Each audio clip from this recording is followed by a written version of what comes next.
चाय वाला जो सपनों को उबालता था मिट्टी से उठा। सपना राजस्थान के एक छोटे से गांव बिजनौर में कृष्णा का जन्म हुआ। उसका परिवार बहुत गरीब था। मिट्टी का घर, टूटी हुई खाट और सिर पर गरीबी की छांव। पिता की एक छोटी सी चाय की टपरी थी। सुबह से लेकर रात तक पिता तपती धूप में चाय बेचते और कृष्णा उनके साथ गिलास धोता, पानी भरता, ग्राहकों को नमस्कार करता। लेकिन कृष्णा के दिल में एक अलग आग थी। जब भी वह किसी पढ़े लिखे आदमी को टपरी पर देखता, उसके मन में एक सवाल उठता, क्या मैं भी बड़ा आदमी बन सकता हूं? सपनों की पहली चुस्की स्कूल की फीस भरना मुश्किल था। फिर भी कृष्णा रोज नंगे पैर स्कूल जाता। वह टीचर से किताबें मांगकर पढ़ता, रात को लालटेन के नीचे पढ़ाई करता।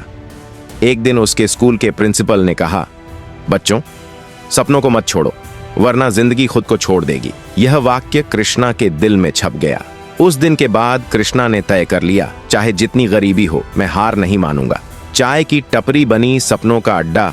पिता की तबीयत अचानक बिगड़ गई। घर चलाने की जिम्मेदारी कृष्णा पर आ गई। पढ़ाई और चाय की टपरी दोनों को संभालना आसान नहीं था, लेकिन कृष्णा ने हार नहीं मानी। वह सुबह 5 बजे उठता, चाय बनाता, गिलास धोता, फिर स्कूल जाता। शाम को फिर टपरी पर आकर काम करता। धीरे धीरे कृष्णा ने चाय की टपरी को खास बनाना शुरू किया। उसने चाय के हर कप पर एक मोटिवेशनल कोट लिखवाना शुरू किया, जैसे हर सुबह नई शुरुआत है, थक जाओ तो याद करना क्यों शुरू किया था।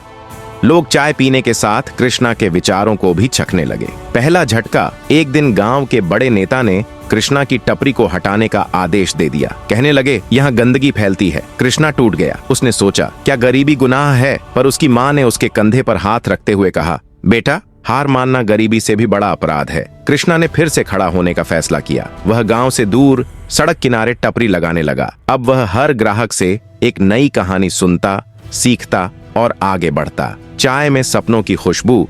कृष्णा ने अपनी चाय में एक खास स्वाद जोड़ना शुरू किया। हर ग्राहक के मूड के अनुसार चाय। उदास ग्राहक के लिए पॉजिटिविटी टी, थके हुए ग्राहक के लिए एनर्जी टी, सपने देखने वाले ग्राहक के लिए ड्रीम्स टी। धीरे धीरे कृष्णा का नाम दूर दूर तक फैलने लगा। स्थानीय अखबारों ने लिखा, एक चाय वाला जो चाय के साथ सपने परोसता है। पहला बड़ा मौका। एक दिन एक शहर का बिजनेसमैन कृष्णा की टपरी पर आया। चाय पीते हुए उसने अर्जुन से पूछा, तुम्हारा सपना क्या है? कृष्णा ने मुस्कुराते हुए कहा, सर, मैं चाहता हूं कि मेरी चाय से लोग अपने सपनों तक पहुंचने की ताकत पाएं। बिजनेसमैन उसकी सोच से इतना प्रभावित हुआ कि उसने कृष्णा को फंडिंग दी। चलो अब एक असली कैफे खोलते हैं, सपनों का कैफे। सपना सच हुआ। कृष्णा ने शहर के बीचों बीच एक शानदार कैफे खोला।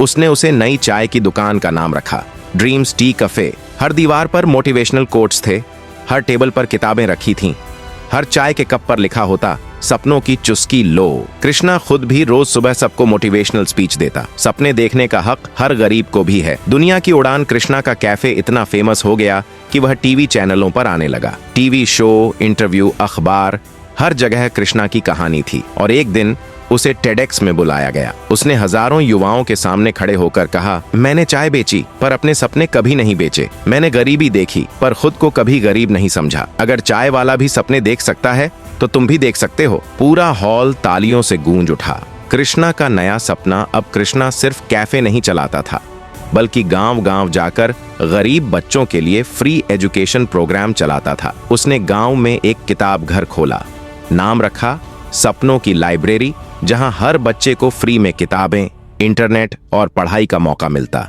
संदेश कृष्णा की कहानी हर किसी के लिए एक जवाब बन गई कि हालात कैसे भी हों, सपने सच्चे हो सकते हैं। अगर चाय वाला कृष्णा हार नहीं मान सकता तो तुम भी नहीं हार सकते। मोटिवेशनल कोट्स इस कहानी से। बड़ी चीजें वही बनाते हैं जो छोटी शुरुआत से नहीं डरते।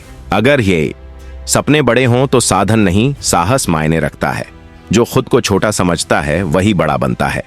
जहां उम्मीद खत्म होती है वहीं से कामयाबी शुरू होती है। Thank for watching.